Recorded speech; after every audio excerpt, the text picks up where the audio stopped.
Welcome back to It's Time for Beer. Today I'm going to be looking at another version of KBS. This is the March 13th, 2018 version that I told you I had because the other version was from February something of the same year, 2018. So I'm going to take a look at what this tastes like and then I have a little surprise. So let's get this into a glass. This is 12.31%. Same as pretty much all the other ones.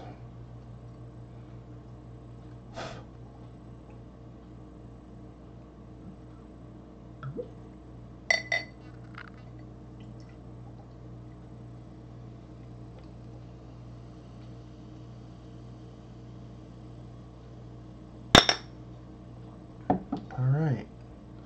Well, there's a little bit more of a head on this one than there typically is, and it's hanging around. See how long it takes for that to go away.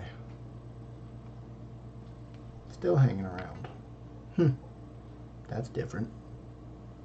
Oh well. See how it smells. Honestly, it smells just like the other one. However, it seems to taste a little bit better.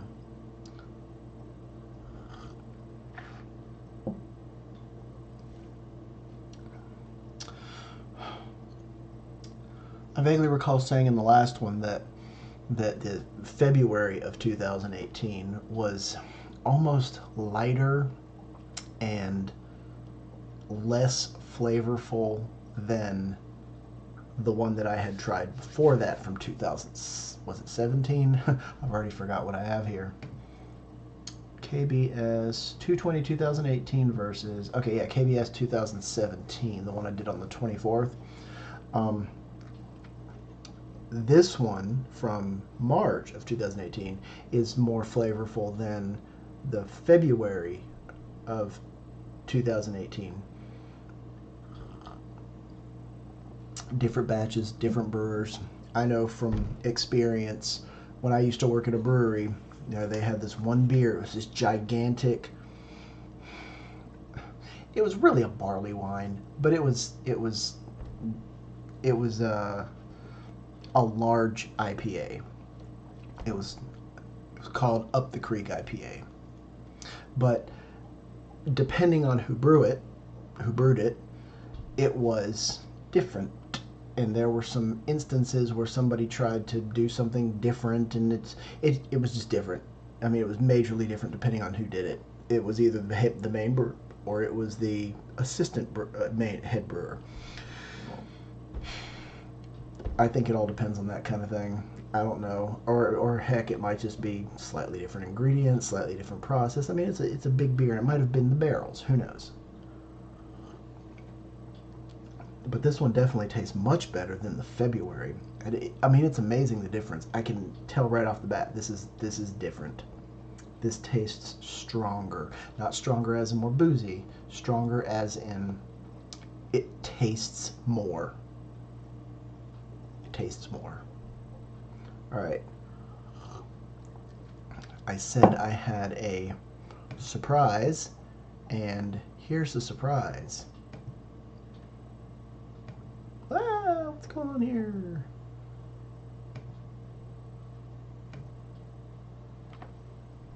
Versus. I have a homebrew. My intention was always to compare this to this.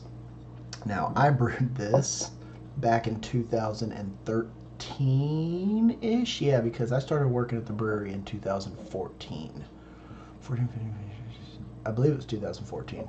And I had already had this for a while. I have 2 of these left. This is one of them. The other one is still in the fridge. And this was a full, it was a 5-gallon batch. I don't think I actually got that much out of it. But I think it was right around 4 gallons and some change. I mean, it was supposed to be a 5-gallon batch. Anyway, so my intention was always to test it next to that. I have one of these from 2013, And I had it before I made this, so I made this with the intention of testing it against that. However, I don't want to do that because I want to save that one for a review in itself. So I'm going to do it this versus this. So a year ago versus 2013 Homebrew KBS Clone. I can't tell you what the recipe is. It's been so long. I might have it somewhere. Who knows? But I think the last time I had one of these was about a year ago. So hopefully, I mean, it's been in the fridge. These have always been in the fridge since 2013. So let's see what I have here. Hopefully nothing's gone bad. I mean, basically I can give you the gist of what I did. I made a clone recipe that I found online of the KBS, and once I got done with the actual brewing process, and it's fermented, and I let it sit for a while. I mean, we're talking, I brewed it in, say, December or January, I think. I didn't bottle it, or I didn't put it with the, I actually did bourbon barrel. I took bourbon barrel, let me start over. I took barrel chips, like oak chips, and I soaked them in really good bourbon. I'm not a bourbon drinker. I can't remember what it was called, but I soaked it in that from basically the time I brewed it, I brewed this beer all the way up until it was ready to be put on top of those oak chips. So I actually put it in the thing, vacuum sealed the oak chips in with the bourbon, and let it sit for like 5 months. So come May or June, I actually put the finished fermented, aged out beer on top of the oak. Well, actually, I put the oak chips in to the beer, and it probably sat there for 4, 5, maybe 6 months. So I think I actually bottled it like a year, 8, 9, 10, 11, 12 months after. Like I said, it's been so long. I have it written down somewhere, but I don't know where it is. So let's say from brew day to bottling day was a year. I don't know. But it sat on those oak chips for a while. Now I had regular oak chips, and I had highly kilned smoked oak chips, I think. I know there were two different kinds. One was a whole lot darker than the other one. But they were all with the vacuum sealed bourbon barrel, or the bourbon soaked oak chips. So anyway, okay, enough of my rambling. Let's get this in a glass. I mean, it looks the same. Mine's a little bit clearer. I'm actually not going to pour everything in here because I know there's a lot of sediment at the bottom. Oop, there it went. Okay. So there's a little left in there. I don't know if you can see that. Swishing around in there. It was not as hard to get this carbonated as I thought it was going to be with all of the alcohol that was in this, because I did something that you're not really supposed to do. Whenever I put the oak chips in, I actually, all of the bourbon that was still in the little vacuum sealed bag, I poured that in too. And then I actually took bourbon and poured some in. I think I counted out like 4 shots and just poured it all in. So there's a lot of bourbon in this, along with, I mean, we're talking 5 gallons, and you're pouring like 4 shots plus whatever's in the vacuum sealed bags with the oak chips. So I don't know. I'd like to wait for this to settle down, but so here's the KBS. Here's, I mean, it's, you know what? I'm gonna get all the stuff off the side. Yes, I'm putting a thing down in this beer just to get the bubbles off the side so you can actually see the difference here. It's a pen. I put a pen in my beer. All right. Anyway, KBS, not KBS. I mean, I can already see the difference just from looking in the camera. Now, these by themselves, they don't look that different. These up in the camera, I can see a difference. I assume you can see a difference as well, just in the color. This one almost has a like a dirty brown color. I don't remember if it's always looked like that or if it's 6 years old. Who knows? So here's the KBS. Bourbony, chocolatey, coffee, roasty. Here's my homebrew. Hopefully it's still good because I haven't had one of these in a while. I'm definitely smelling the I wish I could remember what kind of oak chips it was. It was the highly kilned oak chips. There's like light, medium, dark, and just roasted oak chips. I put like half and half regular oak, like medium oak chips and the highly kilned ones. I can smell the highly kilned ones. Let's see how it tastes.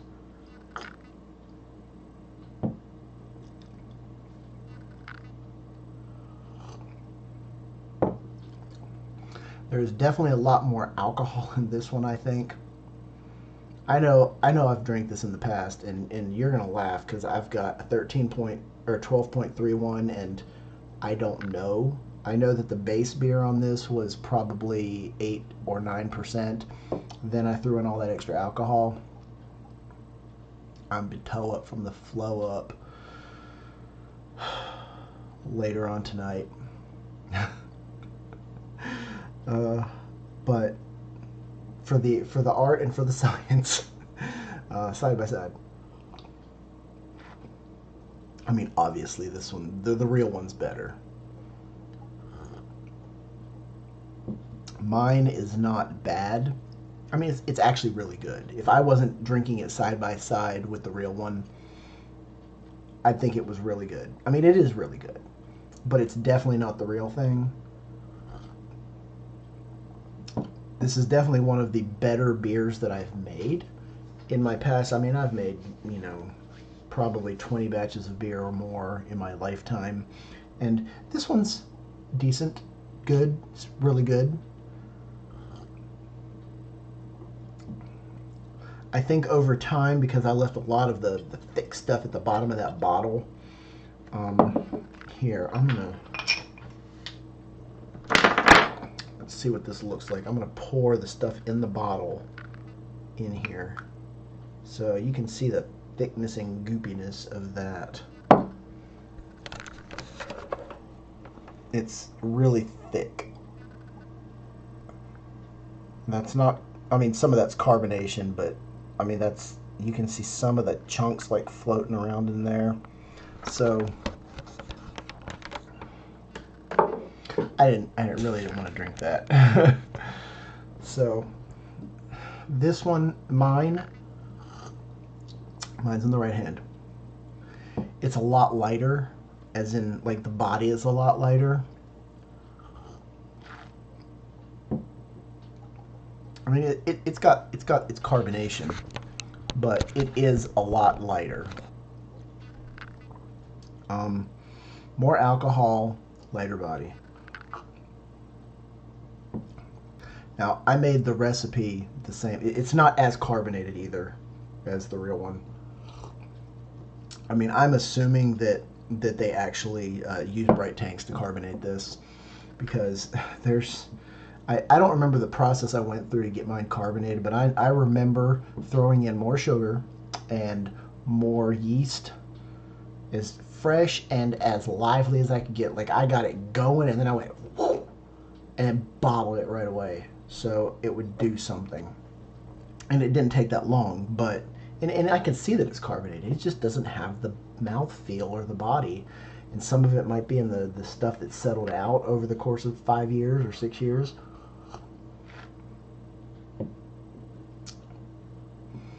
I mean, mine's still good. Over the years, I've shared, the 5-gallon batch with many people. whenever I worked at the brewery, I brought it and gave it to everybody there, and the owner never, I don't think he ever drank it, but I gave him some. I went around with little 8-ounce samples for everybody. He didn't drink it. I'm still going with the real one is better. Mine is just, it's homebrewy, but it's good. And I can tell it's definitely a clone. I wish I could have tasted it side by side years ago, and probably not put as much bourbon in it. But I know that all the chocolate and coffee and everything settled out, so I'm not going to get that. It just amazes me the difference in the color. You can see mine actually looks a little clearer, because it is. It's actually a lot thinner.